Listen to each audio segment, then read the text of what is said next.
Okay, you are live. We are officially live, everyone. We made it. Got all the equipment hooked up. New studio. Think we're good? Okay, great. We'll find out. See what happens. Move on over here. We are now almost recording. Beautiful. Welcome. Hi. We are now, you know what, I was going to make copies and I forgot. Would it be helpful if we had like copies? Like, yeah, okay. Next time is Rath Hashem. If you could follow along inside, because it's dense material. I mean, I try to make it as practical as possible into our real life, world lives, but it's Kabbalah and it's some lofty concepts we're tackling. So I think it'll help. At least you guys have documents, diagrams, whatever. All right, Be'ezrat Hashem, we'll work on that for next time. Okay, we are now moving ahead. We are on our 16th class of Sefer Yetzirah, Baruch Hashem. And we are still in this concept about the three different books that God used to create the world. And we talk about the first one is Sefer, which is basically a text or the writing, if you will. And that's connected to the world of space, which is the letters, which space is, we went over, there's 3D, three dimensions in physical space. We have north, south, east, west, and up and down. North and south is, north is left, south is right, east and west is, east is forward, west is back, and then north, and up and down is up and down. And that's Chesed, Gavor, Tiferet, Yisod, Netzach, and Hod. That's text, that's written words. Then we have number, which is Sefer, which is the numerical value or the gematria of each letter. And that's how we communicate quantity. We said earlier, text is quality, right? If you want to describe something, you would say, oh, this wine is very ruby red colored, and what you're describing with words. If you want to talk about how much is there, you would say, all right, I poured 3 ounces. So numbers are measuring quantity and letters are measuring quality. Make sense? Then the third book God created the world with is communication, which is Sipor. And this is basically the pronunciation and the names of the letters. And it's connected, numbers connected to time. We said it's Chokhmah and Bina. This is how we measure things, right? If we didn't have a measure of time, we would have no idea when to go to work, when to go appointments, what time to wake up, what time to go to sleep. But how would you know? So everything is measured in time. So we have space, time, and then we have the fifth dimension, which is communication, which is soul, which we spoke about a lot last time. Soul is literally the interface, if we would say, between us and God, or spiritual or physical, to make things simple. Ultimately, we spoke about that when the worlds come to completion, which they're headed to now, we're going to see that physical and spiritual are truly one, that there's no separation. There's no less godly energy in this cup than there is in an angel in heaven. It's just more condensed and concealed. But if not, nothing could exist. So soul is this fifth level. We said we have 3 levels of space, right? Up, down, north, south, east, west. That's 3 dimensions.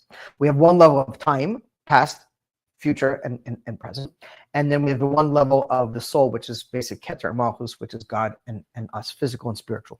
All those together make up what we call as a 5-dimension universe that we live in.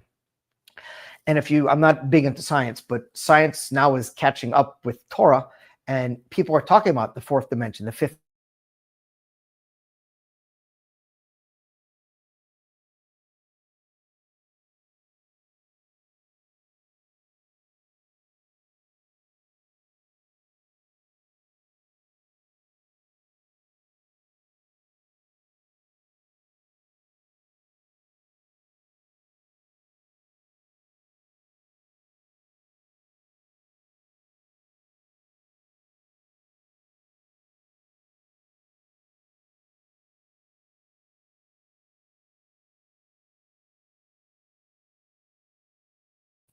So just to hop back in where we were at last time. So it says text or sefer is the physical form of the letter, pertains to the continuum of space, since form only can be defined in space. This is universe. Number, sifar, implies sequence. And this is the sequence of time. And this is considered year. See, that's another dimension we talked about. Each one of these corresponds to soul. Spirit is soul. Time is year. And then space is what we call as world. That's another way of referencing these different dimensions. Finally, communication, sipor, applies to the mind. And this is in the spiritual continuum, which is soul, which is determining the difference in basically physical and spiritual. Okay. These three words also define the term sphera. Sphera, as we talked about, the sphirot are basically the main channels of communication of how God channels his energy from him to us. All of these exist inside of us, in our godly soul. Our animal soul has a set, and then we have the origin of these sephirot in the upper worlds, in what we call is our Adam Kadmon, our primordial man, where our soul exists in the upper worlds in complete perfection, without any blemishes. And the ultimate goal is to get to a place of authenticity. Authenticity is when we're totally in line with who we really are. This is an ongoing struggle in all of reality, in all of creation, outside of the animal kingdom, and mankind, and what we're dealing with. How are you? Good to see you. In mankind, of what we're dealing with, man and womankind, humans, we're really the only ones who struggle with identity and purpose, and constantly are questioning. These are the big questions all the time we speak about. These are the three main suffect, the three main doubts that Amalek put into us: doubt of God, doubt of ourself, and doubt of our mission. And those are the things that really plague our brain, right? Why am I here? Who am I? We all go through these, moments of clarity or confusion, whatever you want to call them. A lot of times they hit on birthdays. My birthday's coming up. We'll be having a Farbrengen, Baruch Hashem, typical centered. What day is your birthday? Hebrew. Well, Hebrew is Elul. Okay. Yeah, August is 11. Oh, that's my mother. Yeah. Oh, Yeah. So funny. So, especially when you hit milestones, right? Like 20, 30, 40, you get to those big numbers, and we adapt. By the way, I was learning, because we were talking about this, one of the reasons that a lot of people are blocked creatively is because they're stuck in their emotions. And when you're stuck in your emotions are constantly changing. You're constantly changing into a different person. You're not the same person you were a year ago. So there's an inner block, an unconscious block, that is afraid to put something into the world that in a couple of years may not be a reflection of who you were anymore. Wait a minute, I'm not that person anymore. I don't think that way anymore. That's not like I've changed, I've adapted. It's not a conscious thing. It's this fear that we're going to put something out there that is not a reflection of who we are, because it's eternal once it's out there, right? And then what happens in 5 years when now we're like, oh my God, it's disgusting. I can't believe I wrote that. I can't believe I'm not there anymore. I'm a different person. It's like we watched that video the other night, right? Like about this famous singer who is highly sensitive. And you see her with her husband and their son on the beach. And if you listen to some of the lyrics of her songs, like her with guys doing all kinds of inappropriate, it's like, you really want that out there for the rest of your life? You're married with kids now, right? But she went for it. That's how she felt at that moment. But when we express ourselves and it goes out into the world, there's an inherent fear that is not properly representing who we really are. Because sometimes we're confused of who we are. So we're afraid to share what we have with others, because we're afraid of ourselves, because we don't know who we are. So if we don't know who we are, we're afraid we're going to be judged for being not authentic, not real, not whatever it is. But that's a voice that's coming from inside. When people who are not so stuck in their emotions, okay, put it out there, whatever it is, it is. Okay, I'm not a teenager anymore. I'm a different person. At the time, that's how I felt. Whereas, emotional, highly sensitive people would probably be a basket case looking back 10 years ago and saying, oh my God, I can't believe I wrote that. That's not who I am. Like, do you understand what I'm saying? There's, yeah. And it may not be conscious. It may be an unconscious block of putting creativity out into the world is a reflection of who we are. There's a book I have that I highly recommend to people that I've read. I don't know if it's helped me, but I've read it several times. There's a famous one of the most well-known strategies of war called the Sun Tzu, The Art of War. The Art of War is like #1 reading in any class or any teachings about warfare and in business. It's written by Sun Tzu and hundreds of years ago, a Chinese emperor, about how to fight battles and how to overcome your enemy. So someone wrote a book called instead of The Art of War, The War of Art. It's a beautiful book. I have it. I don't know if I've given it to you before. It's a little silver book. You can buy it online. It's like $10, whoever. Stephen Prescott, something like that, called the War of Art. And his whole thing is that each one of us has a creative voice inside. And that creative voice wants to go out. And we're blocking it out of fear. And the fear is how do we know? Because every time you've ever, speak about myself, like you try to write something or there's a creative adventure or even you want to do something. The second we go to do something, there's a critical voice that hops in and says, oh, that's stupid. That's not going to work. That doesn't look good. No one's going to like it's there. It's a little worm in our brain because God made Zeh Omutzeh. So anytime we do something positive, the Yetzer comes in with something negative. A Yetzer Hara is not just to stop us from serving God. It's to confuse us in any decision we make. So the Yetzer Hara coming to God is kind of obvious. All right, like I want to eat this kosher food. Oh, come on, it's ridiculous. It costs an extra $4. You got to drive. Just eat this. That's against God. But it comes against our daily functions where we say, you know what? I always wanted to write a book, or I always wanted to write a poem, or I wanted to write a song. We start writing, the voice is, oh, that's stupid, that's ridiculous. It's the critic is running along while we're trying to be creative. And the idea is to silence the critic.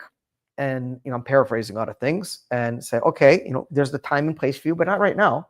Right now I'm being creative and I'm letting everything out. And then you go back afterwards and you could edit, you could fix, you could go whatever. But when the critic is running while you're trying to do something, it stops you from doing things.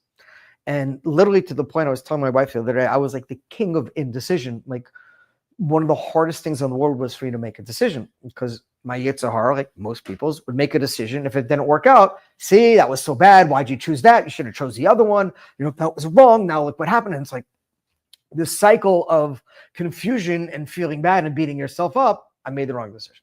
So then you get paralyzed and you just don't make decisions. But that's a decision. Not choosing is a choice. You've chosen not to make a choice. But we convince ourselves, oh, if I don't make a choice, I have nothing to worry about because I can't make a wrong choice. Wrong. You made a wrong choice by not making a choice. So we go through these cycles, these loops. But ultimately, the book is teaching us that we have to listen and follow that creative voice. And then each one of us, and I apply this not just to creativity, but to life, that it's not a religious person who wrote this, but he speaks about God or however they refer to him as the universe or the spirit, whatever people say, the force, is that God has given each one of us unique talents that only belong to us. And his message is basically, how dare you prevent the world from experiencing your talents? It's not about you, right? Move yourself out of the equation. If God gave you certain abilities and certain things to bring into the world that other people may benefit from, you're stopping them because of your own ego, of your own fears. Get out of the way. You release it into the world, and once something is in the world, you're done with your work. What happens with from there, who knows? That's up to God and TikTok and whoever else matters, whoever. There's people out there, I'm going on a tangent, but whatever, it's for bringing stuff. There's people out there that are so talented that I've seen, that I've heard, that you've seen online, and they're like, wow, like voices like angels, and they have like no views, no one. And then you see people who have no talent, who are just spewing nonsense and have like millions of people following up. Like, we don't understand these things. We don't. But we've got so caught up with this capacity of, since we're talking about these 3 books, of putting an emphasis on number over text, meaning quantity over quality, especially in America. Everyone's so obsessed with numbers and how many followers and how many likes and how many people came and how many people saw online. Is that what matters? Or would it be more important to anyone here that if you wrote a poem and 5,000 people read it and it meant nothing to them, or one person read it and said, that changed my life. Thank you so much. I'm a different person, because like, what's more valuable? I think the one person that it affected, right? But this is just another dimension of this idea of these 3 books that God used to create the world, that each one has a value. And there's nothing that indicates one's value is more than another, because it's about quantity, quality, and then communicating that, right? We all have gifts to share with one another. If they're not leaving ourselves, which is the communication, which is the book, what are we doing with it? We get stuck a lot of times in our own internal loop, right? I read a lot of books on trauma, and I deal with a lot of trauma stuff because I deal with a lot of people with trauma, including myself, my family, and all of us around us. And this is a generation where it's really come to the forefront. And one of the things they teach you with trauma is that there's 2 ways of dealing with trauma. One, unhealthy ways. One is acting out, right? You snap at people, you're aggressive, you're not polite, you're, whatever you're doing. And one is acting in, which is you're beating yourself up. And most of us suffer from that one more than any. The difference is an introvert and an extrovert. An extrovert acts out and sometimes becomes too showy or too saying things that aren't appropriate. And an introvert just doesn't say anything, and all that energy gets stuck inside. And God forbid it could lead to sickness or disease because you have unhealthy energy that doesn't have a trap. I want to move on, but just one more thing in the book, which I found profound. I've read this book years ago, but it's really special. Even if you're not an artist, it just gives you confidence to find your voice, to speak about things. We got to bring Rosh Lowe here to do with the girls we do with the guys about finding your voice. It was amazing, really amazing. I think they would love it. All the guys said the same thing also. I'm not doing it. And one after the other, they raised their hand. Well, talk about after. There's a guy named Rosh Lowe. He's a newscaster. He's Channel 7 News. He's a From guy. And he has something called Mic Drop. Maybe you heard of it. It was very famous many years ago. And he came and did it with the guys in the center. And basically, he teaches you how to find your authentic voice. And he gets volunteers to speak up and just like talk about maybe something of something that happened or something that stops you from being who you are, or what's a critical voice, what's a challenge, whatever, just think. And like all the guys are like, I'm not saying a word. And he's very good. He's an interviewer, reporter. He's very good at getting people. And by the end, guys were crying. Guys were like talking and opening up things that like they've never said them before. Like, I've never told anyone this before. In front of rooms of people they don't know, like 50, 60 people. It was amazing. So it's a really good tool in finding your voice and getting comfortable in expressing yourself. I think it would be beneficial. Like it's private. It's not, no one sees it, and it's a really good tool. We can make it work. Anyways, back in here. So one of the things he wrote about in that book over there, and this isn't a plug for his book, it just popped in my brain since we were talking about this, is that they I forgot the name of this group, whatever. You've heard of this Make-A-Wish Foundation they have for sick kids? You know what this is? Okay, it's kids, God forbid, a million times to have like life-threatening diseases. And they come in, they're like, what's your dream? To go to Disney World, to meet whoever, and they make it. So they had a similar organization for this, for adults with terminal illnesses. But it wasn't like, fly to Paris. It was like, is there anything in your life that you always wanted to do that you never did? Creatively, play guitar, sing, and they would talk about these things. I always wanted to learn how to play guitar. I always wanted to draw. They're in the later stages of their life. And I don't know the exact numbers, but like you're talking about people with terminal illnesses. And it was mind bending that it was like 70, 80% of the people that they helped fulfill what they never did became well. And the science study was that the sickness that was dying inside of them was that creative voice that they never took out. It's stuck in, right? And once it came out into the world, they healed. Most diseases stem from a soul place, from a deeper place. All right, that was kind of a long introduction. But anyways, this is the idea that all these energies have to come together. Quantity, quality, and expression. Expression is the key to everything. God created the world through his voice. We're talking to each other through our voice, right? God forbid, that's what makes us human. We have the ability to speak. No other beings do. So that's part of this energy.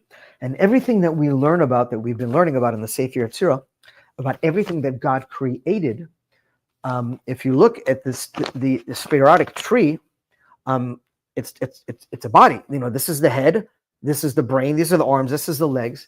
Every single thing that is in the microcosm is in the macrocosm, meaning that we are literally examples of God. It says God created us in his image.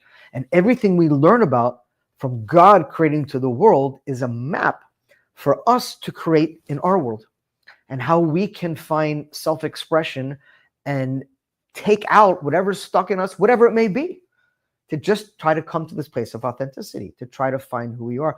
You can't find who you are by doing nothing. The only way to figure out who you are and why you're here is to keep doing more, over, different, and eventually you get to the process of real. It's like going on shidduchim. You know what? I didn't know what I wanted, but I'm starting to realize what I don't want, right? So the more you do things, you could say, all right, that's not for me, that's not for me. But when we sit in our brains and just play mental hopscotch all day long, maybe yes, no, I don't know, just I don't know what that, and don't do anything, how are you going to solve anything? It's impossible, right? It's like there's a saying like that when you have a boat, a sailboat, and you take it out into the middle of the ocean, now you're giving God, okay, I could take the wind and I could guide you this way and this way. But if the boat is stuck, tied up to the dock, God can't help you. It says God is with you in all that you do. If you don't do, he can't help you. It's like, he can't direct you if you don't move. So this is the idea of communication. This is the third book of, we have to find a way in each of their own capacities. Not everyone has to be a famous musician, but whatever it may be, one of the hardest things for us, just as on a very simple level as humans, is to be comfortable to express how we feel, to be honest with people around us. We do all the time, like we're talking to someone and people start talking and they bring up a subject and we don't agree, but we don't want to say anything. I don't want to cause a problem. I don't want to cause an argument, whatever. So we sit there and we listen. I'm like, oh yeah, and our brain's like, oh my God, this is so stupid. Yeah, wow, yeah, I'm with you. Like, why don't we just, I feel differently. It's like so scary sometimes just to voice what we think. It's this judge that comes along. That's wrong. That's stupid. It's not good. But it's not from the people. We think it's from us. It's projection. When we have that judge, and we all do inside of us, that's constantly telling us we're no good, it's not going to work, whatever, we start seeing the world around us as negative. When we heal that voice and we start thinking positive, all of a sudden we see the world around us as positive. Antagonistic. It's either helping or against. And it all starts within. And a lot of this is literally just learning to be comfortable to speak. It's the hardest thing to do, to just be genuine, authentic. There's nothing that says we have to have the same opinions. There's nothing that says, unfortunately, we live in a world where it's like, like fostered this culture where like people can't have conversation. What is this screaming and the anger and the lunatics and like all these things are like, well, it's like, ask these people to have a conversation. They won't talk to you. Hello, how are you? But that's what we need to do. We have to have communication. And that's the third book, communication. Because if God didn't communicate through his speech, the Torah, there'd be no world. It wouldn't exist, right? I don't like, my wife and I, in one of our therapy journeys, when we were in marriage counseling, one of the sticking points is that she was waiting for me.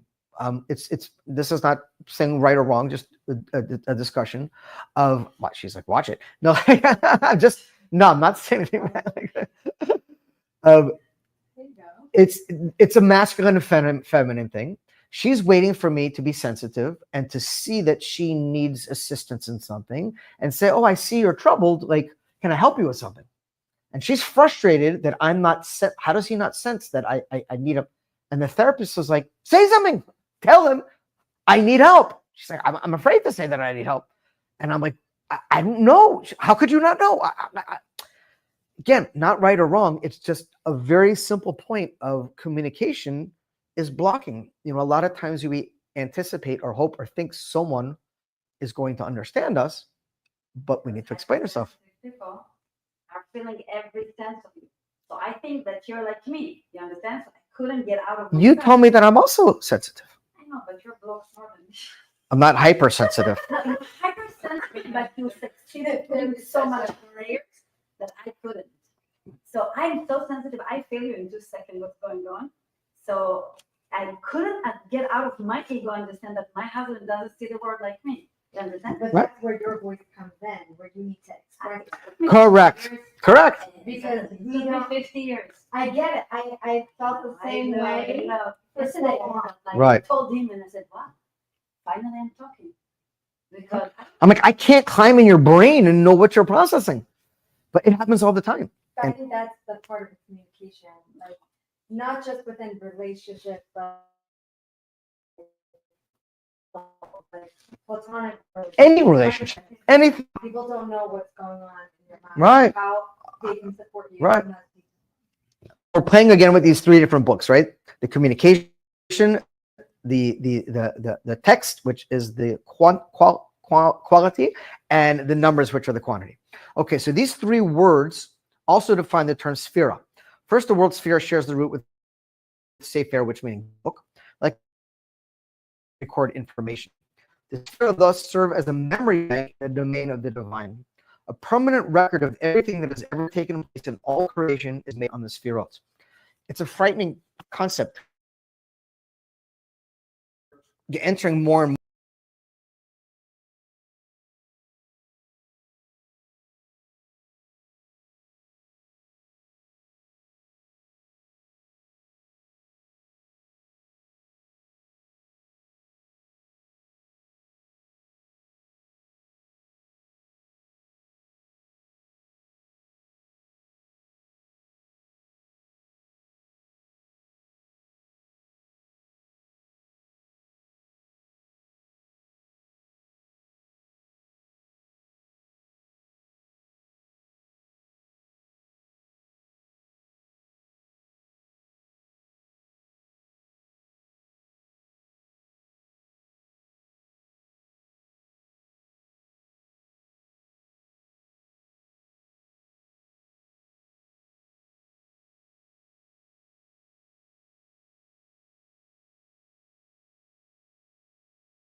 I don't know why this thing keeps shutting off. Once God expressed his desire, so to speak, to create, he took out what went from the number one, meaning God was only one, to plurality.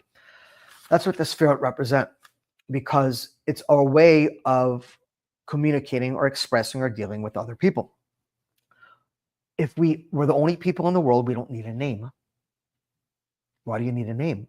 Unless you're, have issues with bipolar, like not bipolar. What is it called? multiple personality disorder, where you're talking to yourself. But for the most part, you only need a name for other people to relate to you, right? So this is one of the main building blocks of creation, where God introduced this idea of plurality, of sharing. And that's where the Sefirot come to, which is in a number, the capacity to speak to more than one person. And these conversations, it could be through speech, it could be through actions, and we all have different roles in our life, right? I speak differently to my wife than I do to my kids, to my employees, to whoever it may be, in whatever capacity I'm in, whatever roles I'm in that stage in life. I'm having different conversations, and I'm having a different conversation if it's one person or if it's multiple people. This is how the energy transfers around, and this is what we call plurality or number. In this mode, every event in action is measured and weighed by the Sefirot, and the appropriate response is conceived and calculated. Using a computer as an analogy, the Sefirot function as the processing unit of the divine domain in this mode. Basically, each one of these Sefirot is taking information, channeling it to the next one, and passing it on, and the identity of it is changing, right? Keter is pure energy. Chokhmah is already tuning that into specific energy for you. When it becomes to Bina, it's becoming now, how is that energy good? What am I going to do with the energy? How am I going to apply it? Am I going to read a book? Am I going to, go to the moon? We each have energy in this world that we're given. And on a daily basis, and this is something that's ignored a lot. I don't know for what reason, but it is. People talk about time and time is the most valuable commodity we have. But in addition to time, there's energy. Because you could have all the time in the world. If you're not channeling the proper energy into that time, it's meaningless, right? I have employees that get more done in 1 or 2 hours than other people do in 7 or 8 hours, because they're focusing their energy more and they're using that energy more. So on a daily basis, we have, and a weekly and a yearly and lifetime, we have allocated to us energy and time. And the time is, of course, how we measure the space. And the energy is what we're doing in that time. Avi, come. Yeah, you're good. You could sit. You want to come sit in the med section? We're doing the Kabbalah share. Welcome. Yeah. Go where everyone. So this is energy, and that's what the Sefirot represent. They represent a transfer of energy, and every Sefirah comes to a different energy transfer. Like Chesed is an energy of giving, while Gevurah is an energy of holding back. In a perfect world situation, in Mashiach consciousness, which we're all going to enter into, this energy enters into what we call a state of flow. That means there's no obstacles, there's no blocking, there's no sickness, there's no disease, there's no health issues, spiritually, physically, whatsoever, because all the energy is flowing. When the energy gets stuck in one particular area, it causes a lack of flow, a lack of movement, and that causes the systems to not operate. Look at a computer system, right? Like you have a network, we have a network of computers. I can't stand technology. It's good, but it's a nightmare. We have like all this new technology and all these programs, and every day something breaks. And I'm like, how is this possible? I don't understand. We just spent Googles of money and all these things set this up. Oh, well, what happened is someone changed their password and it clicked something, and that clicked something else, and it's like dominoes. And there's so many systems working together that if one little thing goes off, the whole system goes down. And then someone has to go in and repair it and trace it back. It's the same thing when, God forbid, someone's sick. What is causing the disease in the body? One particular organ is not functioning properly. The energy is not flowing to the rest of the body. We have to fix that, and it fixes everything. Is there a meaning to why specifically a certain organ? Yes. So according to Kabbalah, every single organ represents a different connection to different Sefirot and different energies. So yeah, it's pretty deep. Like they're everything aligns. Yes, there's. I don't know if there's people who are practicing in this level who could say, all right, your Bina's off. That's why Bina's connected to hearing, for example, and Chokhmah is connected to sight. So one could say that if there's issues with hearing, potentially it's with the sphere of Bina. Not that's a little beyond my scope, but yeah, everything is connected. So that's the idea of the computer as an analogy, that God is kind of like the energy source, and all the Sefirot are the different programs, if you will, and it's set up to work seamlessly. In a Geula mindset, in a redemptive mindset, There's no blockages. Your unconscious and your conscious are flowing. There's no little voice in the back of your head that's telling you you're no good, or it's not going to work, or this is bad, or that's whatever. It's like, it's all that gets removed. And we're literally living in an optimal way of how we got put in this world to live. The challenge is finding what that is, because we spend so much of our time and our energy with other people's lives. You know, it's a very big thing now. Everyone's following everyone else, and it's like, you know, and so many people spend so much time. Like, who cares? After 120 years, when they stick you in the box, no one cares who you followed and whose Instagram post you put a thumbs up to. It's like, it's nonsense. It's complete nonsense. Hello. I'm not saying there's not a place for this in your life. I get it. You know, people want it like in a limited capacity. But what happens is the more we get pulled into other people's lives, the more we distract ourselves from our own lives. And when we're distracted from our own lives, we're never going to get in sync with who we are, because we're constantly focused on other people and other things. It's distractions. Okay. Finally, the word sphera shares the root with tzipor, which means communication and telling. The sphirot are the means through which God communicates with his creation. They're also the means through which man communicates with God. If not for the sphirot, God, the infinite being, would be absolutely unknowable and unreachable. It is only through the sphirot that he can be approached. We spoke about, this is called a tree, the spherotic tree. And the idea, everything in the Torah, it's so mind-boggling, is connected to this.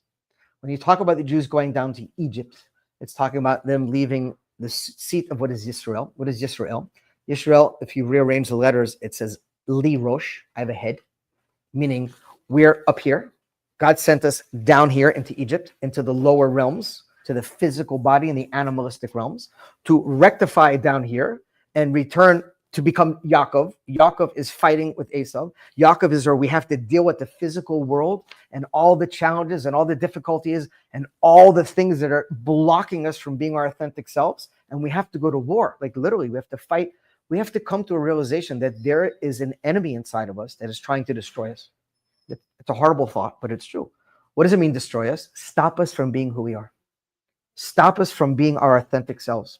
Convince us that we should be more like that person or more like this person, or just don't pay attention. Just, you know, play video games and smoke weed. Like, who cares, right? Like, there's so many distractions in the world.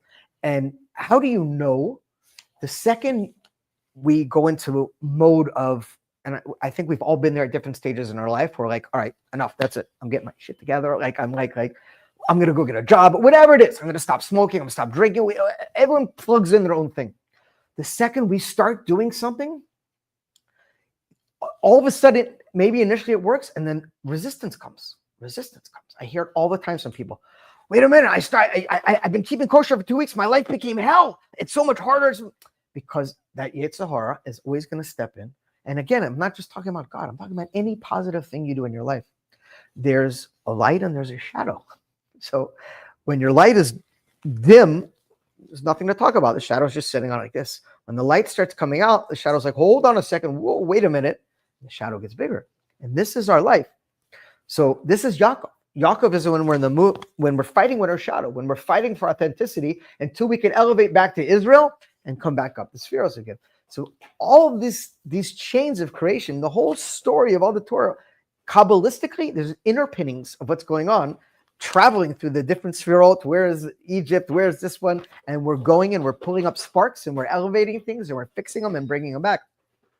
And that's why sometimes it's so hard to understand what goes on in our world and try to figure out God, because God's operating on a level of existence that's so beyond any of our capacities to even appreciate that it's there, moving energy between people, between things, it's like, whoa.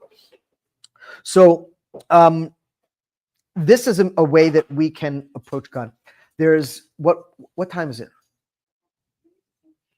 Oh, that's a good time. Okay, let me out.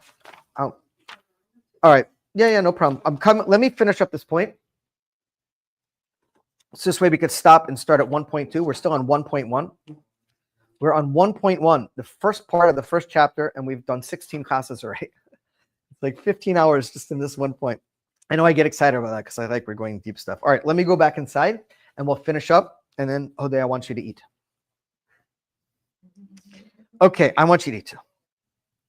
Thus, where the Sefer Yetzirah presents the word Sefer, Sifar, and Sipor, it is not accidental.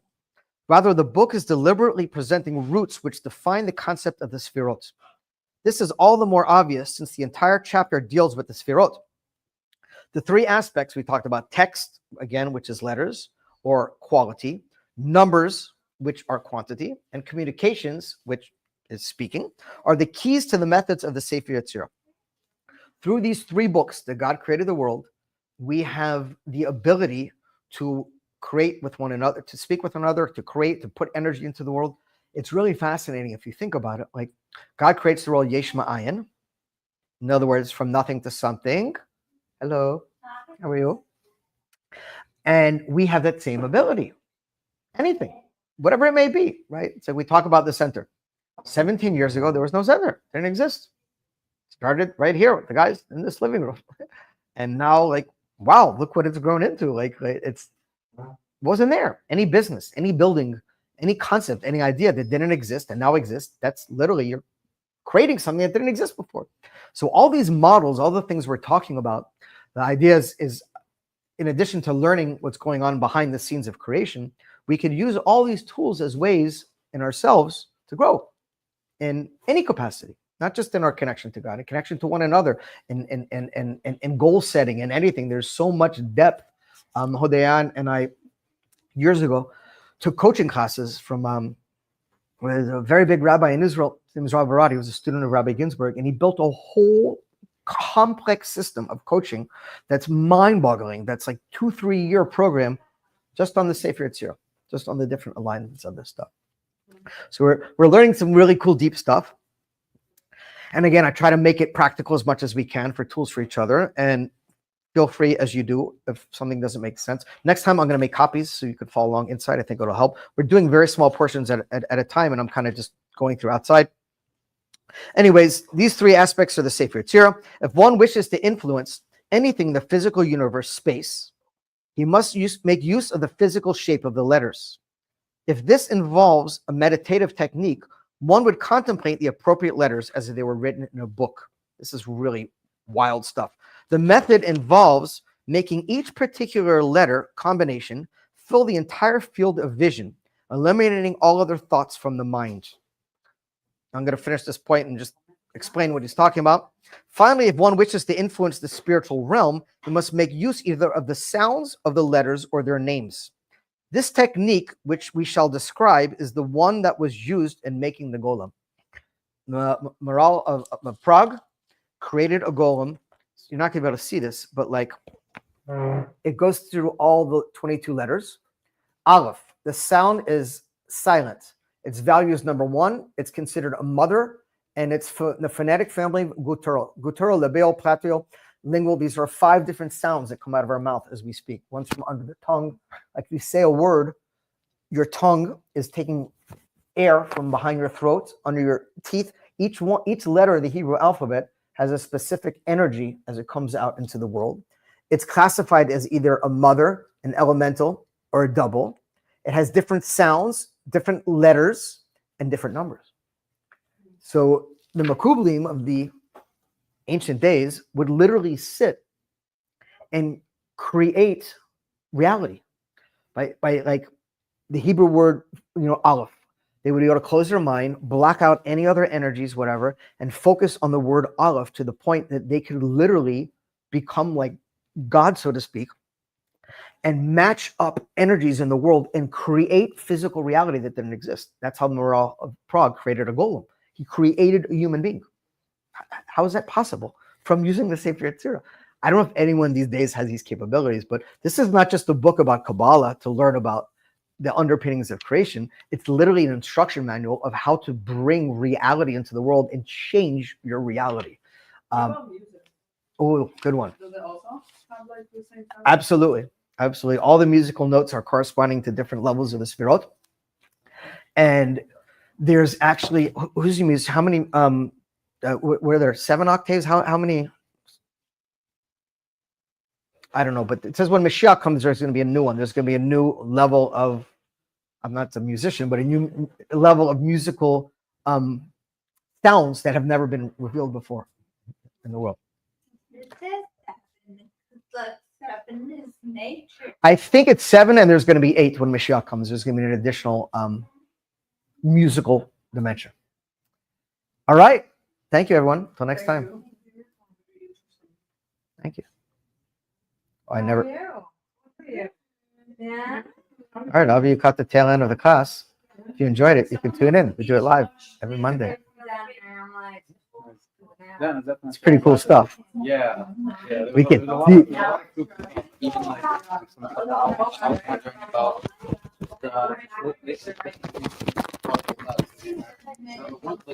one of the aspects that really started like speaking to me was young into poetry just because of how much well, one, he derived a lot of his work from the Maggid message. Yes, I heard. Right. Pretty